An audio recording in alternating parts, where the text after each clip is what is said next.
जी के पास। ये जागृति जी, आज तो चर्चा आवश्यक था, पुतिन की भारत यात्रा है, चीन का अतिक्रमण है,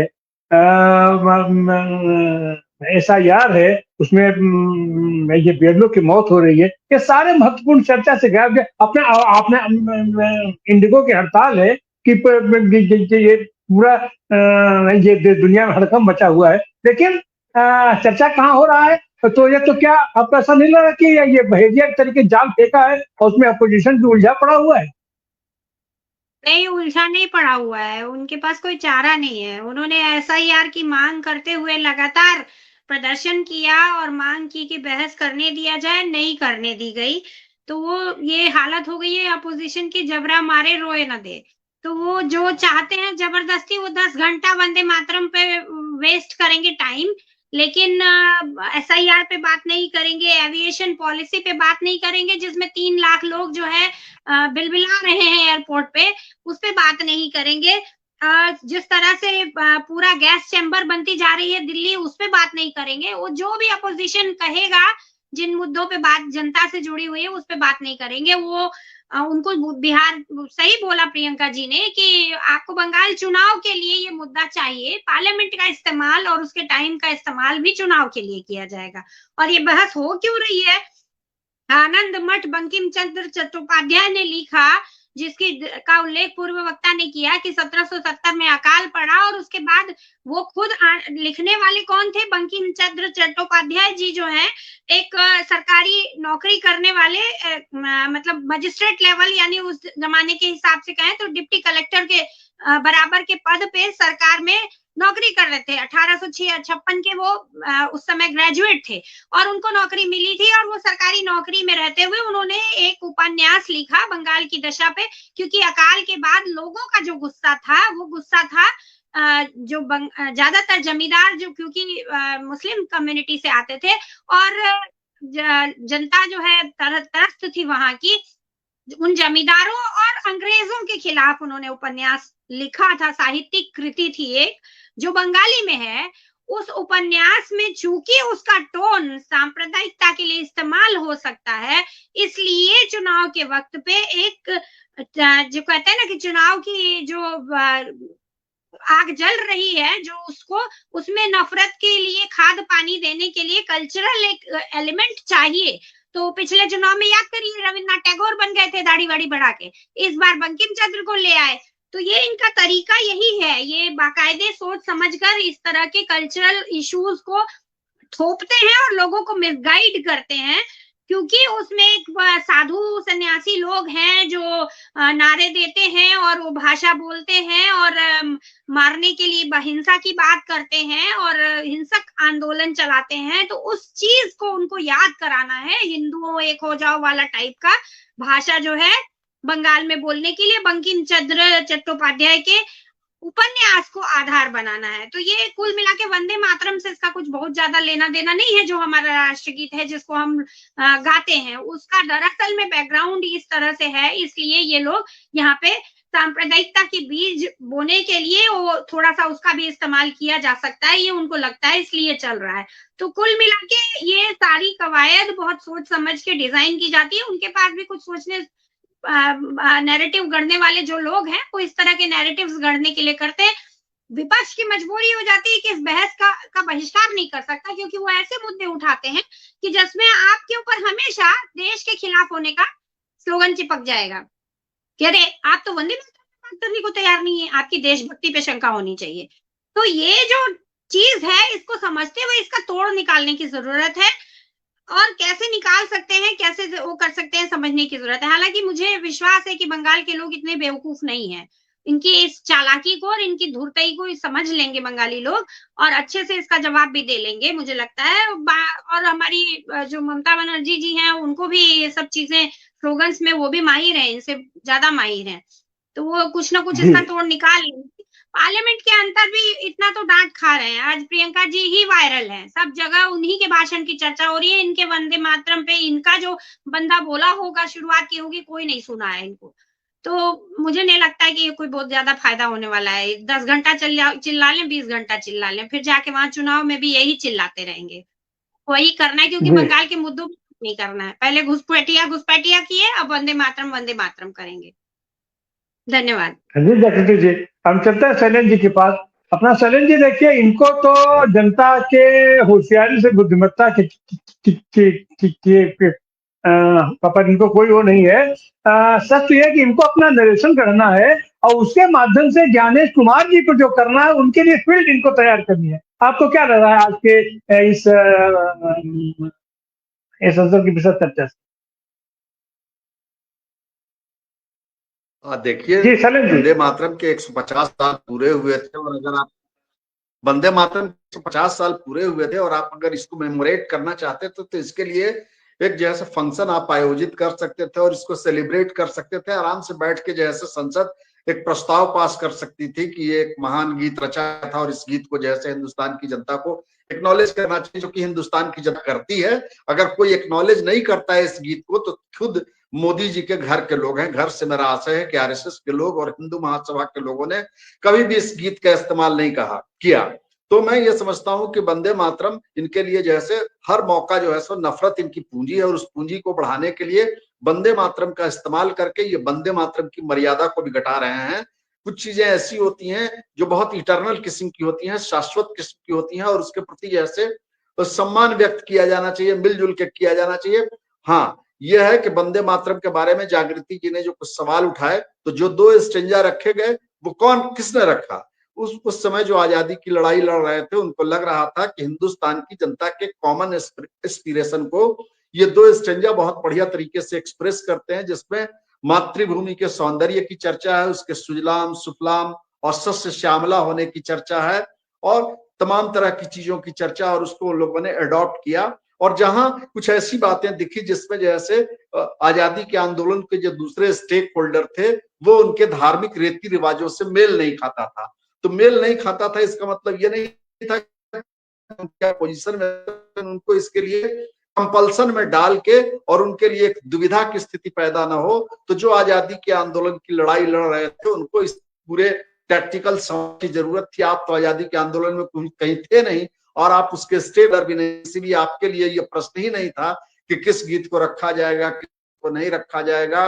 और आंदोलन जब होता है तो पूरा स्ट्रेटजी होता है जिसमें आप तमाम तरह के स्टेक होल्डर के आम सहमति की इच्छाओं को अभिव्यक्त करने वाले चीजों को जैसे आप अडॉप्ट करते हैं, और जिसको अडॉप्ट किया जाना चाहिए था उसको अडॉप्ट किया गया। चलिए, मौलाना आजाद तो उस कमेटी में मुसलमान थे, इसलिए हो सकता है कि बदमाश थे, और नेहरू तो जैसे शुरू के बदमाश हैं आरएसएस की नजर में। लेकिन आपकी राय क्या है रविन्द्रनाथ टैगोर के बारे में और सुभाष चंद्र बोस के बारे में? सुभाष चंद्र बोस के बारे में तो आप बराबर कहते हैं कि बड़ा महान स्वतंत्रता सेनानी थे भी, हम लोग तो उसको एक्नॉलेज करते हैं, लेकिन हम लोग उसको एक्नॉलेज करते हैं हिंदुस्तान के आंदोलन की साझी विरासत के रूप में। हम इस रूप में उसको एक्नॉलेज नहीं करते हैं कि सुभाष चंद्र बोस को नेहरू के साथ जैसे अगर राजनीतिक तौर पे कुछ असहमतियां थी तो उन असहमतियों दोनों के बीच बहुत ही शानदार रिश्ते थे।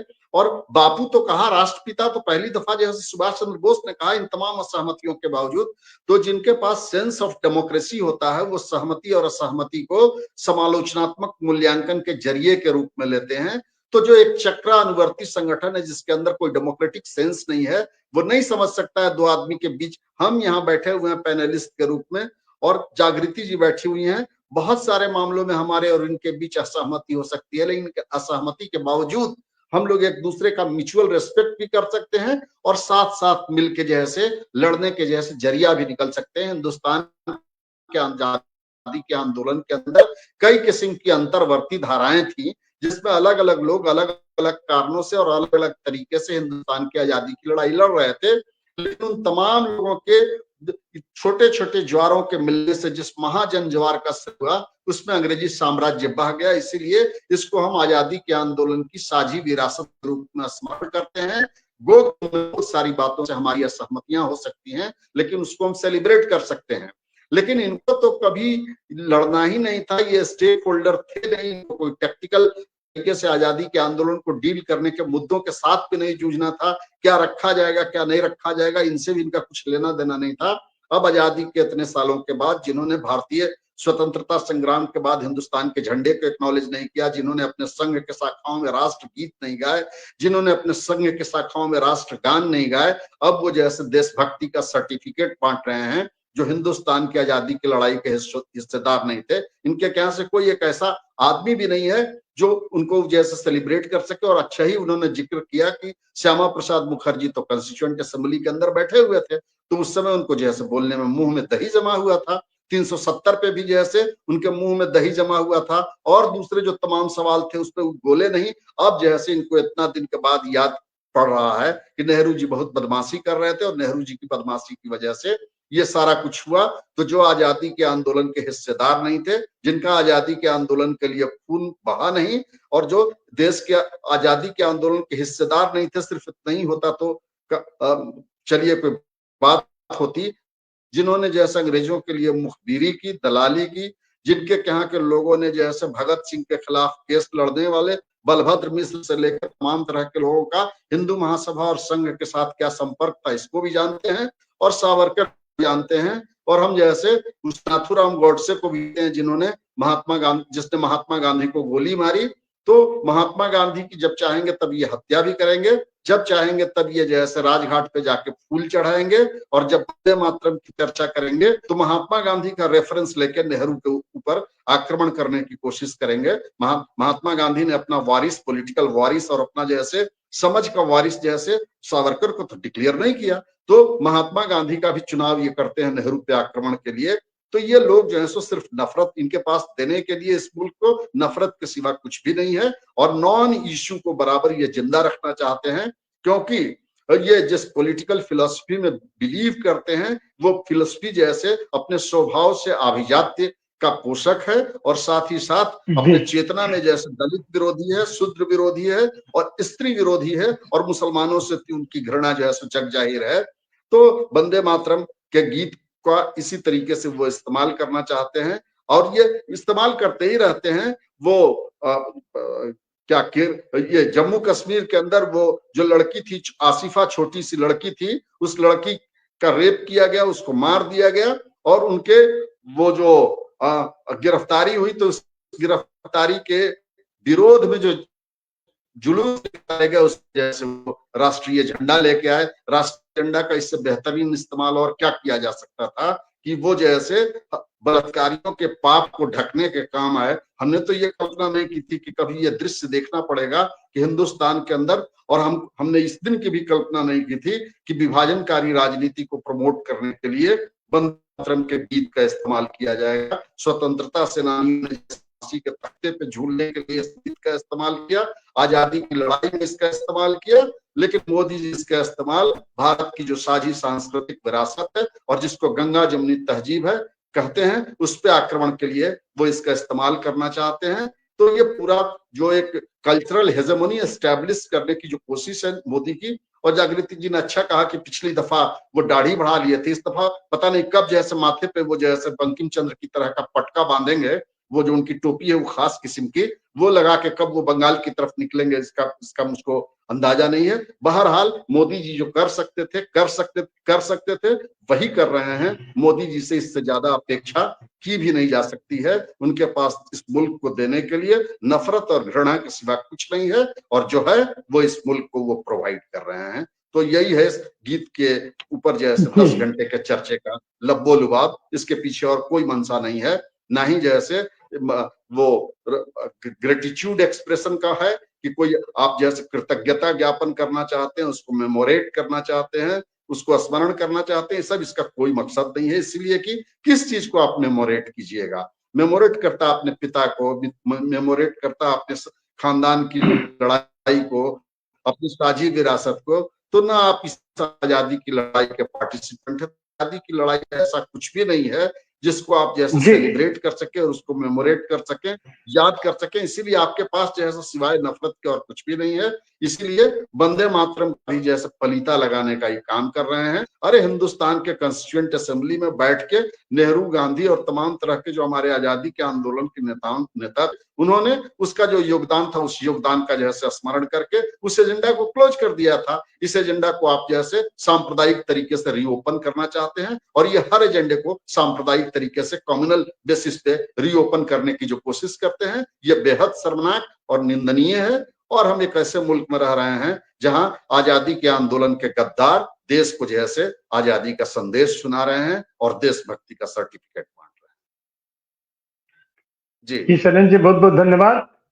ये इनका तो एकमात्र एजेंडा है। अभी इन्होंने बिहार को जिस तरीके से निवेशन करके कि हमने 10,000 रुपया ये दे दिया, इससे सारा वो हमको मिल गया और क्या मिला, वैसे ही अब इनका टारगेट बंगाल है। और बंगाल में अब ये जिस तरीके से वहां लगे हुए हैं कि ये बाबरी मस्जिद पर भी विवाद शुरू कर रहे हैं कि उन्हीं का आदमी उसका निर्माण भी करेगा, उसी का आदमी वहां पर उनका विरोध भी करेगा, और वंदे मातरम भी। तो इनका पूरा का पूरा एजेंडा ये है कि किस तरीके से राजनीति को, चुनाव को प्रतीकवाद के उलझन में हम उलझा करके एक नरेशन गढ़े, और जिसका सीधा सीधा असली काम तो है कि इनके ज्ञानेश कुमार जी अपना किस तरीके से इनका खेल संचालित करने। तो ये कुल जोड़ा करके आज का पूरा चर्चा सदन का, और सदन का इतना कीमती वक्त इसके लिए बर्बाद किया गया, जबकि इसको सेलिब्रेट करना था तो देश के पैमाने पर, राष्ट्रीय पैमाने पर व्यापक तरीके से सांस्कृतिक आंदोलन के तहत के सांस्कृतिक कार्यक्रम में इसका उपयोग होना चाहिए था, इसको सेलिब्रेट करना चाहिए था। तो इनके इन गतिविधियों से भी हम सारे लोगों को, देश को सावधान रहना होगा। ये हर चीज को नफरत और केवल नफरत फैलाने के लिए इसका उपयोग करते हैं। आप सारे साथियों का बहुत बहुत धन्यवाद, बहुत बहुत आभार। ये शिवाजी सरकार साहब, सतीश जी, जागृति राही और ये संजीत कुमार जी, डॉक्टर सुनील, आप सबका कल हम फिर एक ये नए विषय के साथ, ये गलत मुद्दों के साथ